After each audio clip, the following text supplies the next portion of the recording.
اتنے ڈھیلے کہ ان کی آستین بھی ایک بالشت اس سے بھی زیادہ ہوتی تھی. اس دور کا کلچر تھا، مزاج تھا، عاجزی تھی. آپ سوئے تو آپ کی آستین پر بلی آ کر سو گئی. توجہ کرنا، سنیت کیا ہے، مسلک اعلیٰ حضرت کیا ہے، دین کیا ہے، مذہب کیا ہے، ہم نے کبھی سمجھا ہی نہیں. ہم بس اپنی مرضی کی گاڑی چلاتے رہے اور اسی کو نام دیتے رہے، یہ بھی دین ہے، یہ سنیت ہے، یہ فنا، یہ فنا. اپنے گھر کی کھیتی ہے، کچھ بھی نام دو کسی کو. بولیے، عشق رسول لڑنے جھگڑنے کا نام، گروپ بندی کا نام. عشق نفرتیں تھوڑی سکھاتا ہے، عشق تو محبت سکھاتا ہے. کس سے؟ جانوروں سے بھی. کیونکہ محبوب رحمت للعالمین، جس کا محبوب رحمت عالم ہو، وہ کبھی نفرتوں کا سفیر نہیں ہو سکتا، وہ نفرتوں کا قاسم نہیں ہو سکتا، وہ قسیم نفرت نہیں ہو سکتا، وہ قسیم محبت ہوگا. کیوں؟ زلیخا نے کہا تھا، جنہیں ہم زلیخا کہتے ہیں، یوسف تجھ سے کیا پیار ہوا، تیرے خدا سے بھی پیار ہوا. تجھ سے کیا پیار ہوا، تیرے خدا سے بھی پیار ہو گیا.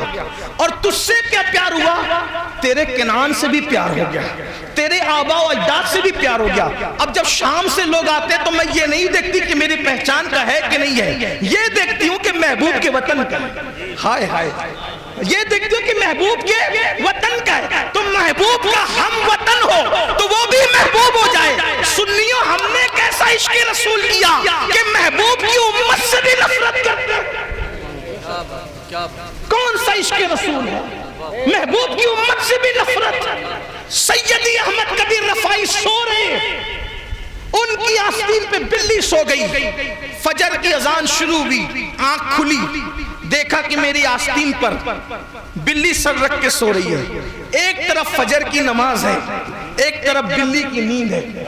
اب اگر آستین کھینچتے ہیں تو نیند جاتی ہے کس کی؟ بلی کی. اور اگر نہیں اٹھتے ہیں تو فجر جاتی ہے. اور فجر کون سی؟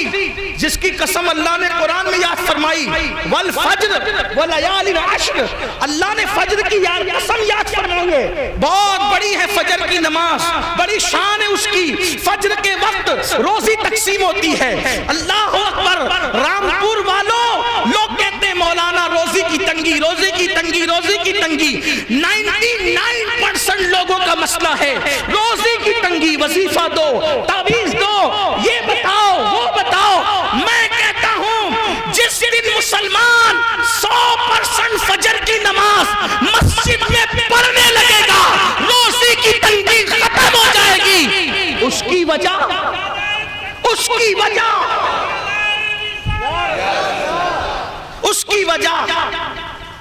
مولانا صاحب نے شرنی کا تھال کسی کے ہاتھ میں دیا، لو بانٹ دو مجمع کو. اب مجمع سو رہا ہے، بانٹنے والا تو بانٹ رہا ہے جاگنے والوں کو، سونے والوں کو تو وہ نہیں دے گا. قصور کس کا ہے؟ سونے والوں کا. بٹنے کے وقت تو بٹ رہا تھا، آپ سو رہے تھے، جو سویا وہ کھویا. بلا تمثیل روزانہ میرا اللہ روزی بانٹنے کے لیے فرشتوں کو بھیجتا ہے. کوئی گلی نہیں ایسی جہاں فرشتے نہیں پہنچتے، کوئی محلہ ایسا نہیں جہاں فرشتے نہیں پہنچتے، کوئی گھر نہیں ایسا جہاں فرشتے نہیں پہنچتے. لیکن فرشتے آتے کب ہیں؟ یہ فجر میں آتے ہیں. اب تمہارے گھر تو سب سوتے پڑے ہوتے ہیں، وہ سونے والوں کو وہ کیسے دیں گے؟ وہ دیتے کس کو ہے؟ جو جاگتا ہے. وہ دیتے کس کو ہے؟ دیتے کس کو ہے؟ جو جاگتا ہے. بلکہ اگر ان کو کافر بھی جگتا ہوا ملے وہ اس کو بھی دیتے ہیں، کیونکہ وہ روزی تقسیم کرنے کے لیے اتنے ہیں. جو جگتا ملے گا اس کو دیں گے، جو نہیں ملے گا وہ محروم رہے گا. اللہ اکبر. تو مسلمان کہتے ہیں ہم روزی کی تنگی میں گرفتار ہیں. ارے فجر میں مسجد آنا شروع کر دے، اللہ تجھے اتنا نوازے گا کہ تو دینے والا بن جائے گا. اور اگر فجر میں نہیں آئے گا تو کسی مولانا کا تعویذ تیرے گھر میں برکت نہیں لا سکتا، کسی پیر صاحب کی دعا تیرے گھر میں برکت نہیں لا سکتی، کسی سید صاحب کا سر پہ ہاتھ تیرے گھر میں برکت نہیں لا. میں کھری کھری کہنے والوں معاف کرنا. وجہ اگر اللہ برکت اٹھا لے تو کوئی مولانا میں ہے طاقت برکت لائے؟ اللہ کے آگے کسی کی نہیں چل سکتی. سب محتاج ہے اللہ کے، سب محتاج ہے اللہ کی مرضی کے، اس لیے اللہ کے گھر کو فجر میں ویران کرو، اللہ تمہارے گھروں کو آباد کر دے۔ ایسا نہیں ہو سکتا، اس لیے اپنے مسئلے کا حل صرف تعویذات میں نہیں، میں تعویذات کا منکر نہیں ہوں، ہماری قوم غلط مطلب لینے لگتی ہے، دیکھو تعویذ کی مخالفت کر کے گئے، نہیں بھائی ہم مخالف نہیں ہیں، لیکن جہاں کام آنا ہے وہیں تعویذ کام آئے گا، دعا جہاں کام آنی ہے وہیں کام آئے گی۔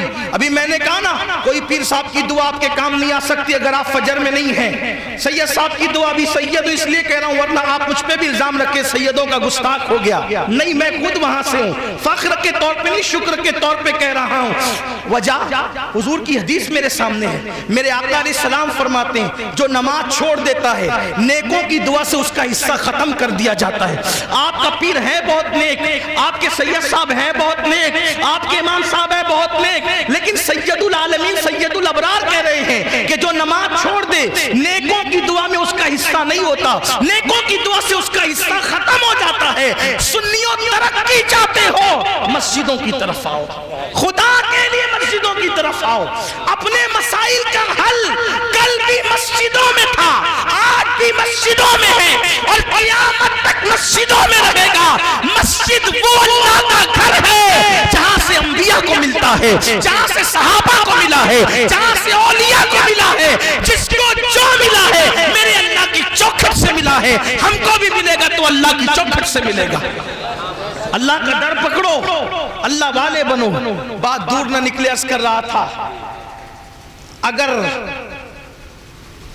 نماز پڑھنے جاتے تو بلی کی نیند جاتی ہے، اور اگر بلی کی نیند پہ رکتے ہیں تو کیا جاتی ہے؟ نماز۔ دو چیزیں ہیں، ایک طرف محبوب کا عشق ہے اور دوسری طرف محبوب کی آنکھوں کی ٹھنڈک، دونوں آمنے سے کیا کیا پتہ ہے؟ قربان خود ہوئے، نہ عشق قربان کیا نہ اطاعت قربان کیا کیا؟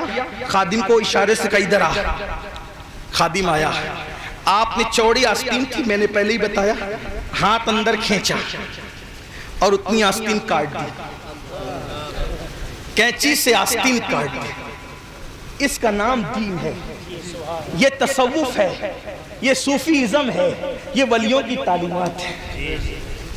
اور اگر یہ کہہ دوں کہ اگر ہم یہ کہتے ہیں کہ 1400 سالہ اتنے مجموعہ جو نچوڑ کر پیش کیا ہے سارے بزرگوں کی تعلیم اعلیٰ حضرت نے، اسی کو مسلک اعلیٰ حضرت کہتے ہیں، تو پھر کہہ دوں کہ یہی مسلک اعلیٰ حضرت ہے۔ بلی پہ بھی ظلم نہ ہو، بلی پہ بھی آستین کاٹ دی، کون کاٹتا ہے آستین؟ کون کاٹتا ہے؟ 1 روپے کے لیے جو قوم اللہ کی جھوٹی قسم کھائے وہ اپنی آستین کاٹے، جوتے بیچتے ہوئے جو اللہ کی قسم کھائے، جو رسول اللہ کی محبت کو بیٹی کے رشتے پہ بیچ دے، بدعقیدوں کے ساتھ جو رشتہ داریاں کریں، وہ قوم یہ سب کر سکتی ہے؟ نہیں کر سکتی۔ ڈھکوسلے ہے، مکاریاں ہیں، لیکن یاد رکھنا اداکاریاں یہاں چلے گی، مکاریاں یہاں چلے گی، دکھاوا یہاں، اللہ کے یہاں کچھ نہیں چلے گا، وہاں سب عیاں ہے، اللہ رسول کو کوئی دھوکہ نہیں دے سکتا۔ آپ نے آستین کاٹ دی اور نماز کے لیے گئے، فجر پڑھ کے آئے، بلی اٹھ چکی تھی، جا چکی تھی، پھر آپ نے سوئی دھاگا منگایا اور آستین کو سی لیا۔ خادم نے کہا حضور کپڑے میں عیب پیدا ہو گیا، جبے میں عیب پیدا ہو گیا، آستین کاٹ کے پھر جوڑ لی۔ کہا بیٹا جبے کا عیب نقصان نہیں پہنچاتا، اللہ کی مخلوق کی نیند میں خلل پیدا کرتا تو قیامت کے دن اللہ کو جواب کیا دیتا ہے؟ بلی کی نیند۔ اور آج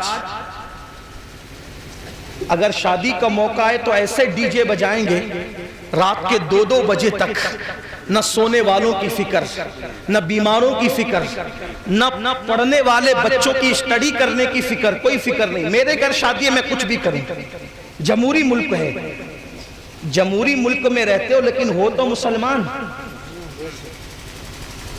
کوئی کتنے ہی جمہوری ملک میں رہے، قرآن کہتا ہے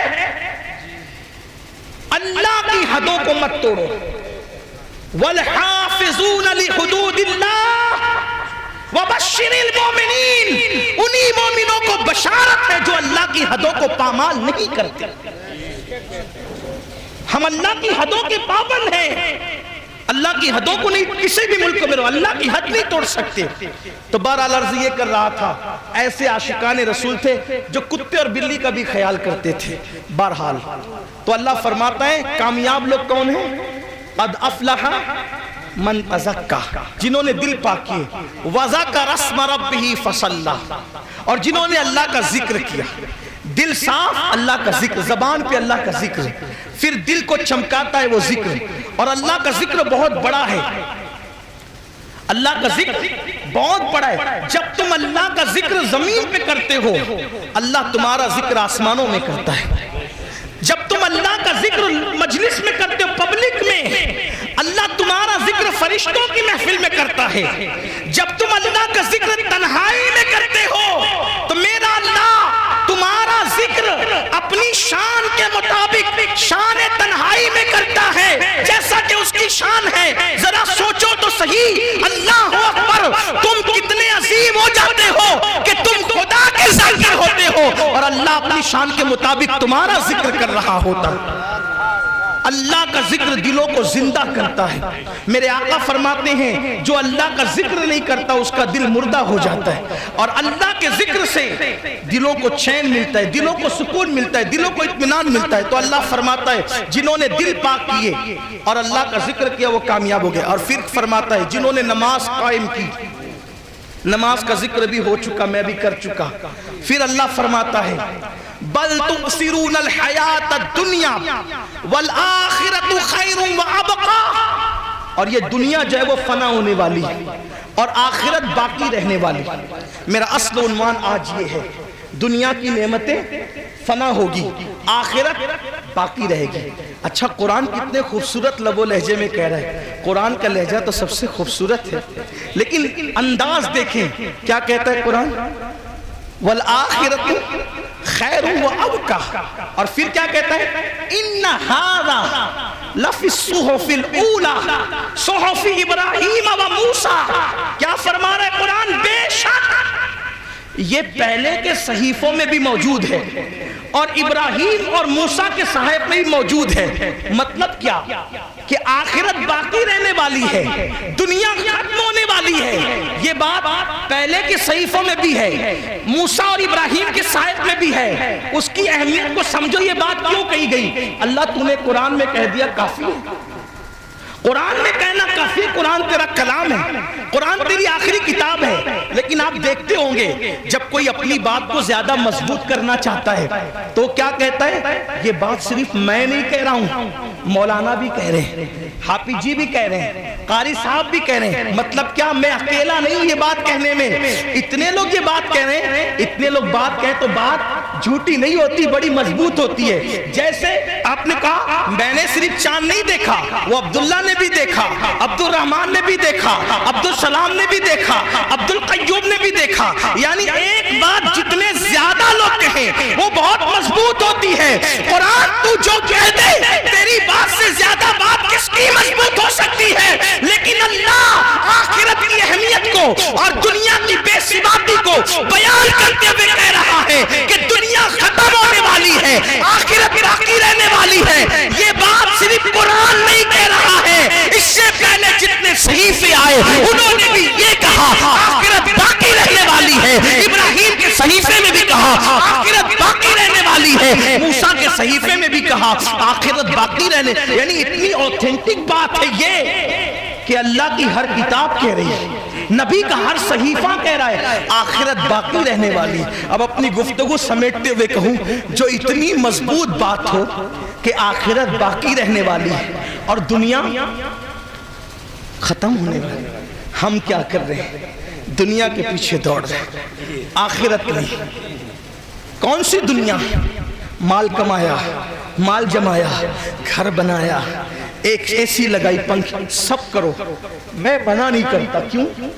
اس لیے کہ میرا نظریہ یہ ہے کہ جتنے انجوائے اور عیش کی اجازت اسلام دیتا ہے کوئی مذہب نہیں دیتا.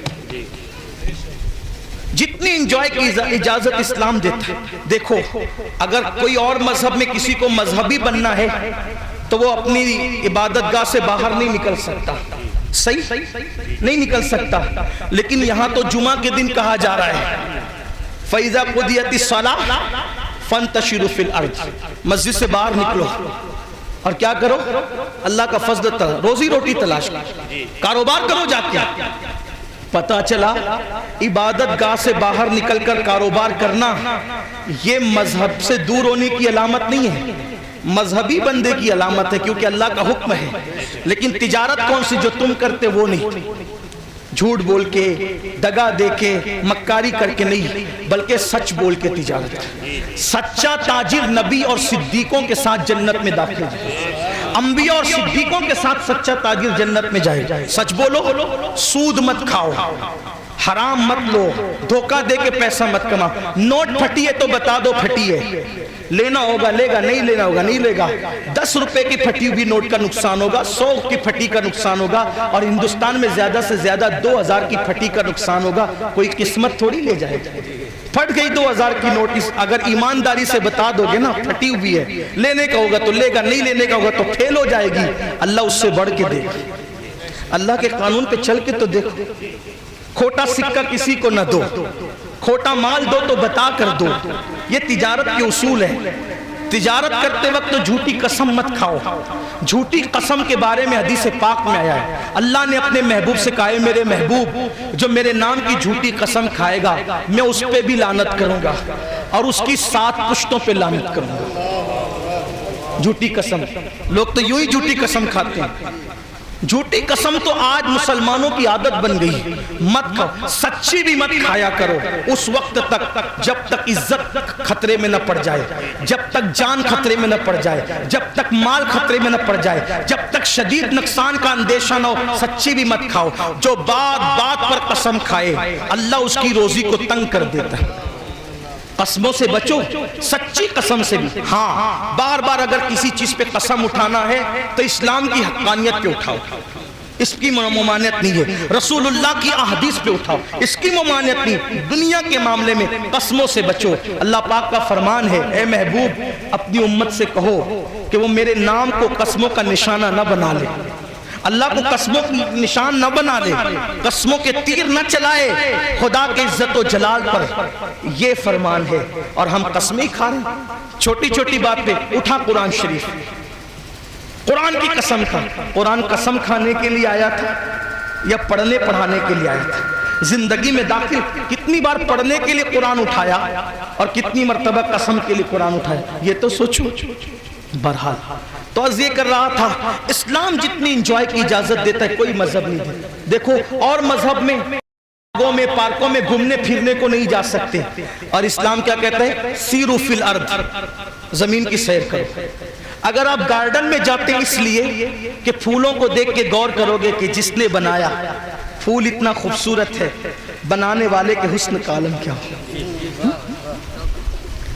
آسمان اتنا بلند ہے، بلکہ 70 سال ذکر کرنے سے وہ ثواب نہیں ملتا جو ایک لمحہ اللہ کی بنائی ہوئی چیزوں میں فکر کرنے سے ملتا ہے۔ اسی لیے صوفیاء کے نزدیک ذکر سے بڑی عبادت فکر ہے، اور قرآن کہتا ہے اس کو، قرآن کیا کہتا ہے؟ عقل والوں کی علامت ہے فکر کرنا۔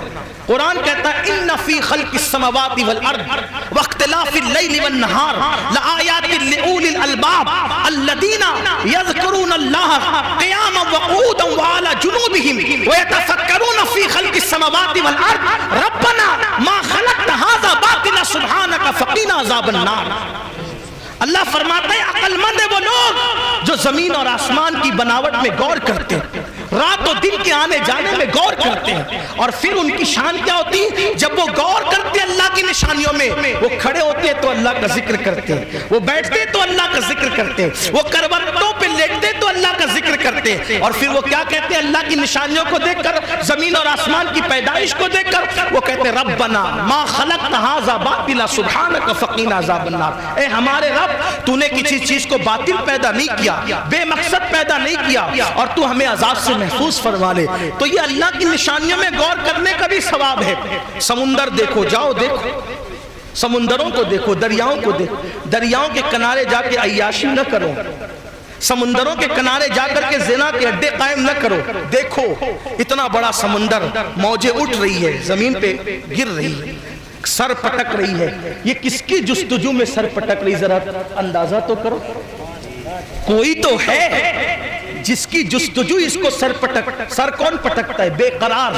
اور بے قرار کب ہوتا ہے؟ جب کسی کو محبوب یاد آتا ہے وہ سر پٹکتا ہے. تو کہاں ہے؟ میرے مفتی اعظم کہتے ہیں قلب کو جس کی رویت کی ہے آرزو، جس کا جلوہ ہے عالم میں ہر چار سو، عرش پر ہے مگر عرش کو جستجو، اللہ اللہ. کس کی تڑپ ہے، کس کی جستجو ہے جو سمندر کی موجیں سر پٹک رہی ہے؟ جا کے باغ میں دیکھو یہ بھورے کس کے گیت گا رہے ہیں.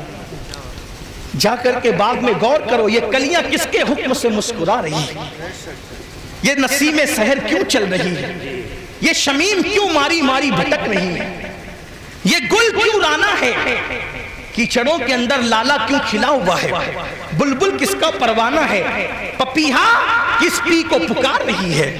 چڑیا کس کے گیت گا رہی ہے؟ شفق کا جمال کس کے وجود کا ثبوت دے رہا ہے؟ افق کی سرخیاں کس کے حسن کے ترانے گا رہی ہے؟ بادل کس کی جستجو میں در در بھٹک رہا ہے؟ برسات کے ننھے ننھے سے قطرے کس کے حکم سے برس رہے ہیں؟ تو آپ کو پتہ چلے گا وہ ایک معبود،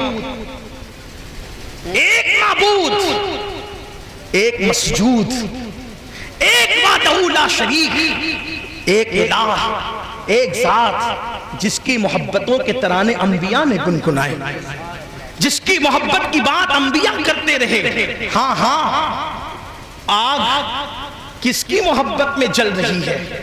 یہ سب آپ دیکھو گے تو کچھ دماغ کہے گا، کچھ غور کرے گا، لیکن ہم یہ سب کرتے ہی نہیں. دریا کنارے جائیں تو بھی عیاشی، سمندروں کے کنارے جائیں تو بھی عیاشی، پکنک پر جائیں تو بھی گانے، تو بھی میوزک، تو بھی برائی. کیا ہو گیا؟ کس لیے آئے تھے؟ کیا کرنے لگے؟ اسلام جتنی انجوائے کی اجازت دیتا ہے کوئی نہیں دیتا. ہمارے مذہب میں بہت اجازت. اسلام کیا کہتا ہے؟ کلو واشربو، کھاؤ پیو. پیٹ کاٹنے کی بات نہیں. میں قرآن پڑھ رہا ہوں، ایسے نہیں کہ کوئی حدیث پیش کروں تو حدیث کا مذاق اڑانے والے فوراں کہہ دیں یہ تو موضوع ہے، یہ تو غریب ہے، یہ تو شاذ ہے، یہ تو یہ ہے، وہ نہیں. یہ سب کچھ نہیں. قرآن کی آیت آ گئی کیا؟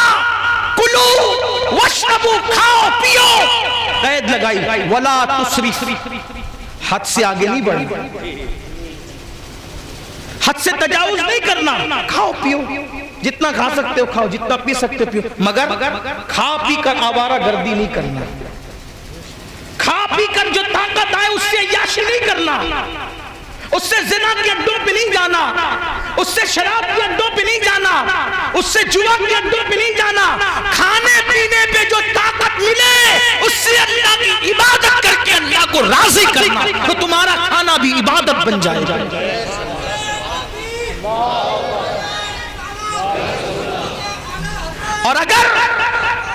اور اگر کھا پی کر عیاشی کی تو جو اللہ دینا جانتا ہے وہ چھیننا بھی جانتا ہے.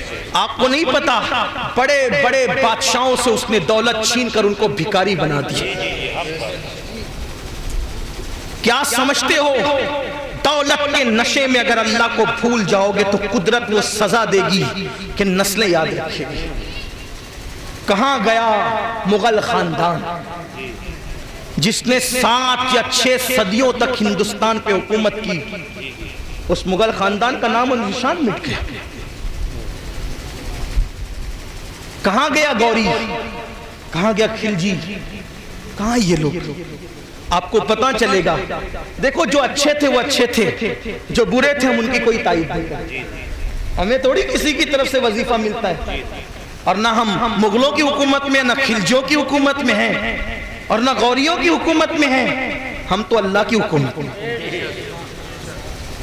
اور اگر ہندوستان کی بات لے لیں تو حکومت یاد رکھے، حکومت وقت یاد رکھے، یہاں تو کل دوسرا رہے گا. زمین ہندوستان کا راجہ ہمارا خواجہ سدا رہے گا.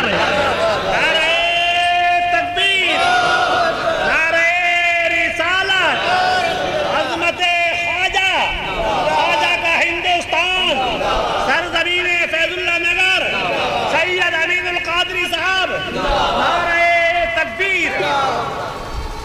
اگر میرے نام کا نعرہ نہ لگے تو اچھا، مجھے زیادہ اچھا لگتا ہے میرے آقا کا نام ہو جائے، بس یہی اپنا نام ہے.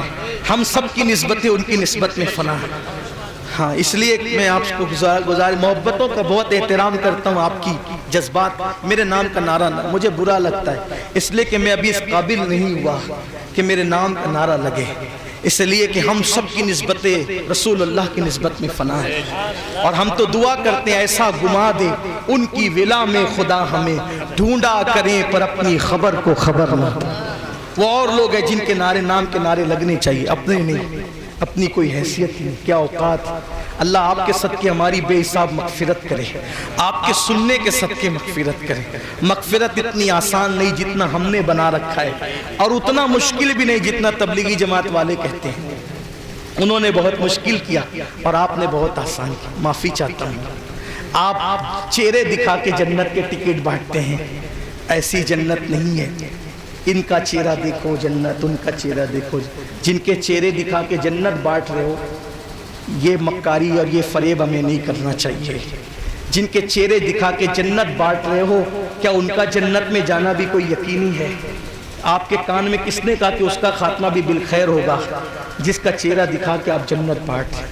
اور بڑی محبت سب سے کرو، پیار سب سے کرو، لیکن مکر کا شکار نہیں ہونا. جن کے چہرے دیکھ کے جنت مل سکتی تھی نا، اس دور میں لوگ مصلی پر روتے تھے. وہ کون سا چہرہ تھا جس کو دیکھ کے جنت مل سکتی تھی؟ وہ رسول اللہ کا چہرہ تھا.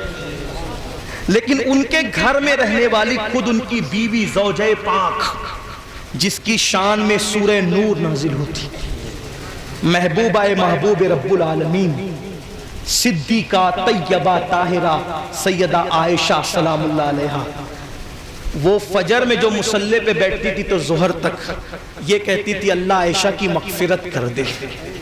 کاش کہ عائشہ پیدا نہ ہوئی ہوتی، اور اگر پیدا ہو گئی تھی تو بچپن ہی میں مر جاتی اور بھولی بسری ہو جاتی، تاکہ قیامت کے دن تیری بارگاہ میں جواب دینے سے بچ جاتی. مالک جنت جس کے بستر پہ استراحت کرتا ہے، مالک جنت جس کے بستر پر راحت پاتا ہے، وہ ام المومنین ظہر تک روتی ہے، راتوں کو روتی ہے. اور ہم ان کا چہرہ دیکھو تو جنت ملے. معاف کریں اگر آپ مجھے جو الزام لگا دے سکتے ہیں، لیکن میں آپ کا خیر خواہ ہوں، آپ کا دشمن نہیں ہوں. نشتر جو لگاتا ہے وہ دشمن نہیں ہوتا. ہاں جن کے چہرے دیکھ کر جنت ملتی تھی، وہ کس کا چہرہ ہو سکتا تھا؟ مولا کائنات کا چہرہ، جس کے لیے رسول اللہ نے فرمایا علی قسیم جنت و جہنم ہے. لیکن روایتوں میں آتا ہے جب رات کا آخری پہر آتا تو علی اپنی داڑھی پکڑ کر مولا کائنات اللہ کے خوف سے ایسے روتے جیسے سانپ کا ڈسا ہوا تڑپ تڑپ کر روتا ہے، اور کہتے تھے مولا علی کی مغفرت کر دے، علی کی مغفرت. جس کی بیوی خاتون جنت، جس کے بیٹے جنتی جوانوں کے سردار، جو خود خاتم ولایت ولیوں کا سردار، وہ روتا ہے کس کے لیے؟ مغفرت. ان کے دلوں میں اتنی خوف تھے. رسول اللہ کا بھائی ہو جن کے لیے فرمایا انت اخی فی الدنیا والآخرہ، جن کے چہروں کو دیکھ کے جنت مل سکتی تھی، وہ صدیق اکبر کا چہرہ ہے. لیکن وہ صدیق اکبر چڑیوں کو دیکھ کر کہتے اے چڑیوں تم کتنی خوش نصیب ہو. ابو بکر سے زیادہ خوش نصیب چڑیوں تم ہو. امیر المومنین آپ یہ بات کرتے کہاں؟ ابو بکر کو حساب دینا پڑے گا اور یہ چڑیا حساب نہیں دے گی. میں اللہ کی بارگاہ میں کیا جواب؟ ہم نے کبھی یہ سوچا؟ رات رات بھر گندی فلمیں دیکھ رہے، گندی پکچریں. میں کسی مجھے کوئی غیب کا علم نہیں، میں کوئی صاحب کشف نہیں، لیکن آپ سے اتنا ضرور کہتا ہوں ذرا اپنے موبائل کا جائزہ لے لو کہ اپنے موبائل میں رکھے کیا ہو. موبائل کی گندگی تم سب سے چھپا سکتے ہو، اپنے رب سے نہیں چھپا سکتے. جن کی راتیں مصلی پہ گزرتی تھی اب ان کی راتیں بلی فلمیں دیکھتے ہوئے گزر رہی. کیا منہ لے کر جاؤ گے؟ مرتے وقت کہیں چہرے سور اور بندر کی طرح تو نہیں ہو جائیں گے؟ مرتے وقت کہیں چہرے کالے تو نہیں پڑ جائیں گے؟ علامہ شرف الدین یحییٰ منیری اپنے مکتوبات میں لکھتے ہیں ایک بزرگ دعا کرتے تھے، اللہ مجھے ایسی جگہ موت دینا جہاں کوئی میری جان پہچان کا نہ ہو. وہ دعا تھی ان کی، ایسی جگہ موت دینا جہاں کوئی میری جان پہچان کا ہو. لوگوں نے کہا لوگ انجانے ہوں گے تو دفن کون کرے گا؟ کہا ڈر لگتا ہے پہچان کے لوگ اور مرنے کے بعد چہرہ بگڑ گیا تو کتنی بدنامی ہوگی. انجانے لوگ میں پھر جو ہو وہ ہو، پھر اس کے کرم کی بات. ایک بزرگ نیند سے اٹھتے تھے تو پہلے آئینہ دیکھتے تھے، میرے گناہوں کی وجہ سے کہیں میرا منہ کالا تو نہیں. یہ بزرگوں کی فکر، اللہ والوں کی، ولیوں کی. اور یہاں کوئی ٹھکانہ، نہ غسل آتا ہے، نہ وضو آتا ہے، نہ نماز آتی ہے، اور بنے جنت کے ٹھیکیدار، ہم جنت میں جائیں. میرے عزیز تیرا وضو تو نہیں ہے صحیح، تیری استنجا کا طریقہ بھی سنت کے مطابق نہیں ہے. کس بلا کی میں سے ہے سرشار ہم، دن ڈھلا ہوتے نہیں ہوشیار. کتنی بڑی بڑی بات کرو گے، اللہ سے ڈرو. بات دور نکلی، عرض کر رہا تھا کہ مغفرت اتنی سستی نہیں ہے جتنی ہم نے کر لی، اور اتنی مشکل بھی نہیں ہے جتنی انہوں نے کر لی. افراط و تفریط نہیں ہے. تو چہرے دیکھ کر کے صرف جنت نہیں ملے گی، اور اگر چہرے واقعی ایسے سامنے آ بھی جائیں تو اپنی آخرت کے حوالے سے کبھی بے فکر نہیں، غافل نہیں ہونا. تو اسلام بہت انجوائے کی اجازت دیتا ہے، بہت چھوٹ دیتا ہے. کماؤ، مال جماؤ، گھر بھی بناؤ، اچھے کپڑے بھی پہنو، سب کرو، لیکن دنیا کی محبت میں اللہ کو مت بھولو. دنیا ختم ہونے والی اور باقی رہنے والی آخرت. آخرت کی تیاری کرو. وہاں مال نہیں چلے گا، وہاں اولاد بھی کوئی نہیں چلے گا، وہاں گھر بھی کچھ نہیں، اے سی پنکھے ونکھے کچھ نہیں. وہاں صرف اعمال. ایمان کے بعد کیا کام آنا ہے؟ اعمال. اب جو دنیا میں چھوڑ جانا ہے اس کو تو ہم بہت محنت کر کے جما رہے ہیں، اور جو آخرت میں کام آنا ہے اس کے لیے کیا کوشش. کسی بہت بڑے مفکر نے کہا تھا جب انسان مرتا ہے، گفتگو سمیٹنے لگا، جب انسان مرتا ہے تو دنیا والے کیا کہتے ہیں؟ کیا چھوڑ کے گئے. جب انسان مرتا ہے دنیا والے کہتے ہیں کیا چھوڑ کے گیا، اور جب مرتا ہے تو فرشتے کیا کہتے ہیں؟ کیا لے کر آیا. کیا لے کر آیا؟ کیا لے کے جاؤ گے؟ فجر میں سوتے پڑے رہتے ہیں، کیا لے کے جاؤ گے؟ ظہر میں کاروبار کرتے ہو، کیا لے کے جاؤ گے؟ سچ کی بجائے زبان پہ جھوٹ ہے، کیا لے کے جاؤ گے؟ نعتوں کی بجائے زبان پہ گانے، کیا لے کے جاؤ گے؟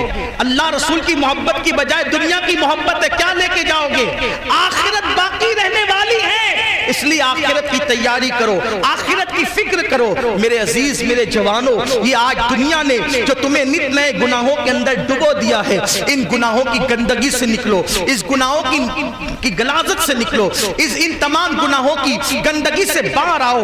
یاد رکھنا، اللہ اکبر، آج ہمارے جوانوں میں دو چیزیں بہت تیزی سے عام ہو رہی ہے، ایک شراب اور ایک جوا.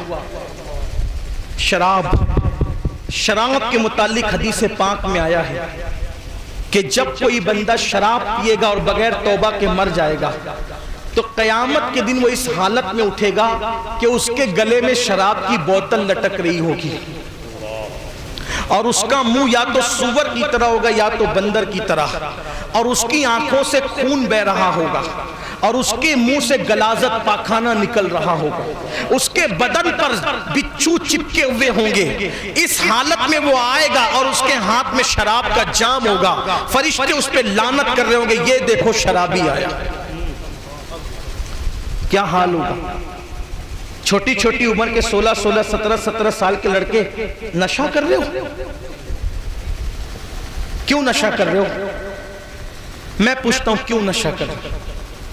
روزی کا ٹینشن اس لیے نشہ کر رہے ہو؟ ٹھیک. پڑھائی میں ناکامی ہوگی اس لیے نشہ کر رہے ہو؟ ٹھیک. لوگ تمہیں ستا رہے اس لیے نشہ کر رہے ہو؟